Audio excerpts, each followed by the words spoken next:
Hello tout le monde. Vous allez voir ma super dégaine, je suis en train de me transformer en mini-mec. Donc sachez que quand vous accouchez, la féminité en prend un très grand coup. En plus de perdre vos cheveux, de péter les plombs parce que vous avez vos hormones qui montent et qui descendent toutes seules, que personne ne comprend alors que normalement on est femme et féminine et genre tout le monde comprend les hormones, surtout à cette époque-ci avec l'avancée de la science. Bref, je voulais revenir, genre aujourd'hui je suis partie à 10h20. Ma journée a commencé à 10h20 parce qu'il faut savoir que la journée commence du moment où bébé arrête de boire et que tu décides de sortir de ton lit aussi. Donc j'ai 3 heures entre chaque fois que je dois allaiter. J'ai 3 heures pour moi. Qu'est-ce qu'il y a? Qu'est-ce qu'il y a bébé? J'ai 3 heures pour moi. Donc je savais qu'en démarrant à 10h20, j'allais devoir lui donner à boire à 13h. À 13h20.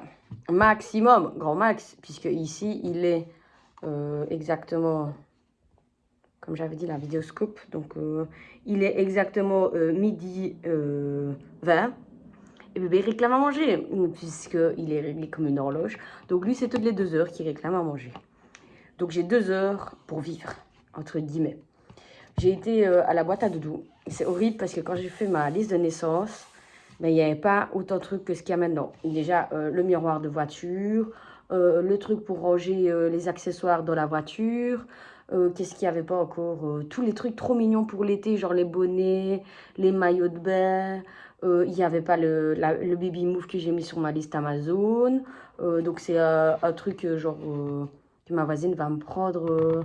Style une tente en fait, mais avec un rebord. Et on peut mettre de l'eau dedans, ou bien alors juste pour le protéger du soleil, puisque c'est contre les UV, tout ça. Enfin, c'est génial comme système. Il n'y avait pas tout ça.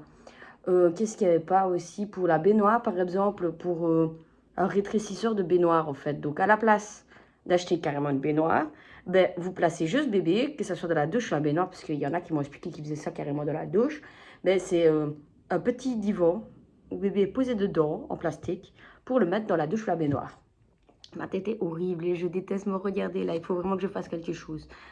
Je voulais parler aussi de, genre, moi, la pilote, je me prenais pour une pilote quand j'ai eu mon permis. Il faut savoir que je l'ai eu le 21 juillet. On est le juillet, qu'est-ce, c'est 17 juillet, si je ne me trompe pas. Et donc, ça fait même pas un an que j'ai eu le permis. Et une semaine après avoir reçu ma voiture, puisque j'arrêtais pas d'emprunter les voitures de mes potes et tout, mais on se comprend, tu fais super attention, c'est pas ta voiture. Ben, du moment où j'ai eu ma voiture, une semaine après, j'ai fait un accident. Youhou, yolé. Ouais, parce que j'avais des pneus lisses, qui commençaient à peine à pleuvoir, que j'avais pas appris à rouler sur la pluie, sous la pluie, qu'il y avait des feuilles sur la route. Enfin, il y a eu un enchaînement de circonstances que j'ai fait un accident et j'étais à ça d'y passer à 30 mètres du bord de la Vestre. Bref, génial. Mini-choc, et en plus c'est en même période que j'ai arrêté de bosser. Je ne vais pas dire renvoyer parce que ça a été des circonstances tellement compliquées qu'il faudra un livre encore une fois pour expliquer. Oui, ma vie est une série, comme j'avais déjà expliqué. Bref, ici je vais faire un marché samedi, donc il faut que j'organise tout correctement pour être tranquille samedi, toute la journée. Bébé sera gardé par les grands-parents.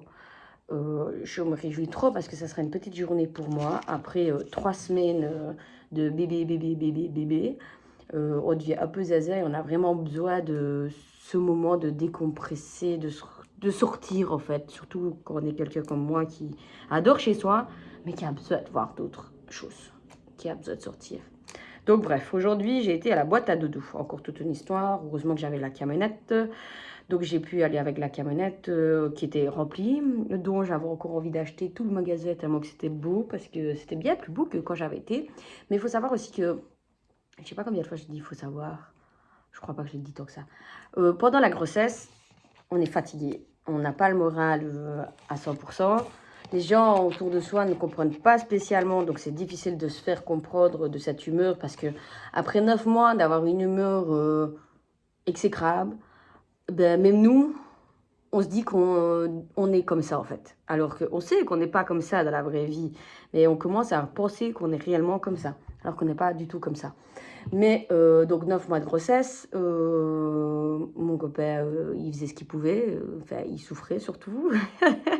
Mais il faisait vraiment ce qu'il pouvait. Ouais, je me prenais vraiment pour une pilote avant quand j'ai eu mon permis. Et quand je suis tombée enceinte, ben, genre, j'avais peur de tout. Tout. Alors que de base, j'ai peur de rien. Genre, rien ne me fait peur. Il y a un gros balourd qui peut venir devant moi. Je vais lui tenir tête pour faire semblant que je vais lui défausser la sarasse alors qu'il me touche, je suis par terre. Mais je vais faire genre, j'en ai rien à foutre et je ferai toujours genre, j'ai peur de rien. Mais via la nuit, bref, je ne vais pas expliquer. Mais la nuit, par contre, je suis une grosse couillonne. Je me mets sous ma couverture comme un bébé cadom. Mais en journée, viens pas me faire chier, sinon, tracasse que je vais te démolir. Puis après, je vais te chouler encore une fois comme un gros bébé. Hein. Mais ouais, je tiendrai tête. Donc voilà, je voulais dire par rapport à la pilote, ouais, pendant la grossesse, j'avais vraiment peur de tout. J'avais peur de rouler. Je roulais quand même parce que j'avais pas le choix. Mais moi, je comprenais pas, parce que ça n'avait pas si longtemps que j'avais le permis, d'être aussi peu rassurée. Je pensais que c'était parce que j'avais fait l'accident, que j'étais toujours genre en mode insécurité de l'accident. Mais je me rends compte que maintenant que j'ai accouché, ben, j'ai repris mes aises et je me sens beaucoup plus à l'aise, ou je suis beaucoup moins en mode sécurité à 100%, et ça change tout. Donc quelqu'un qui se sent pas capable de rouler, qui roule pas réellement, parce que moi je me suis obligée et je me rends compte que ça me mettait plus mal qu'autre chose en fait de s'obliger à rouler, parce que t'es pas bien, tu fais attention à trop de choses et au final tu fais tellement attention que c'est toi qui risques de faire un accident parce que t'es pas assez sécurisé. Alors que maintenant que j'ai accouché, ben, je suis en mode pilote et que je peux recommencer à vouloir devenir une pilote de rallye. Alors juste avant, mes rêves devenaient désespoir et étaient abandonnés parce que j'avais trop peur de la route en me disant je serai jamais une pilote de rallye. Maintenant, je peux redevenir une pilote de rallye. Bref, c'est encore une petite parenthèse. Oui, j'ai beaucoup de rêves dans la vie, mais je crois que la vie fait les rêves, non? Bref, continuons. Il me reste 3 minutes. Donc, je parlais de la grossesse, de la peur de la conduite. Et aussi, je voulais dire un truc que j'ai pensé tantôt dans la voiture. N'hésitez pas à préparer plein de petits plats. Je sais pas si je l'avais déjà dit, je sais plus. Mais vraiment, pendant votre grossesse, tout au long de la grossesse, remplissez votre congèle de plats. De plats où il suffit de sortir le plat du congèle, le chauffer au micro-ondes et pouvoir le manger à une main, si vous allaitez en plus. À une main, même si vous donnez le biberon, parce que vous n'aurez qu'une main de disponible. Donc, ça dépend combien de temps votre bébé il boit. Mais voilà, comme au début, moi, il buvait 40 minutes.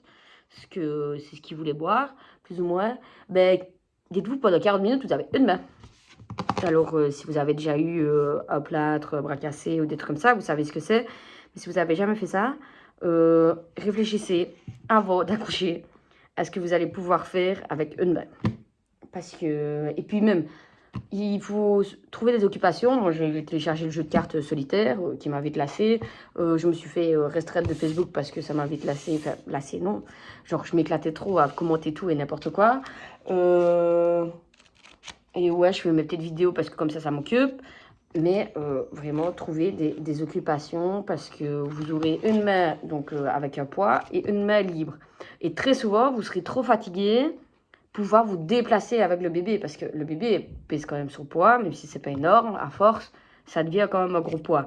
Donc, prévoyez des trucs que vous aimez, surtout.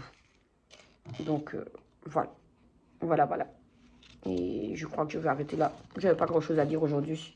Je me suis dit que c'était intéressant de parler de pilote de rallye et de préparer à manger à l'avance et des occupations à une main. Donc voilà, pendant votre grossesse, préparez-vous à tout ça. Préparez au mieux, en fait.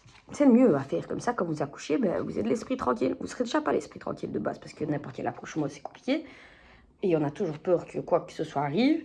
Mais vous serez déjà plus tranquille. Sachant que tout à la maison est prêt. Et acceptez toujours l'aide qu'on vous tend. N'importe quelle aide qu'on vous propose, acceptez-la. Acceptez. Même si c'est quelqu'un que vous aimez moins, c'est pas grave, justement, si vous l'aimez moins, acceptez son aide. Voilà, c'est tout ce que j'avais à dire. Bisous!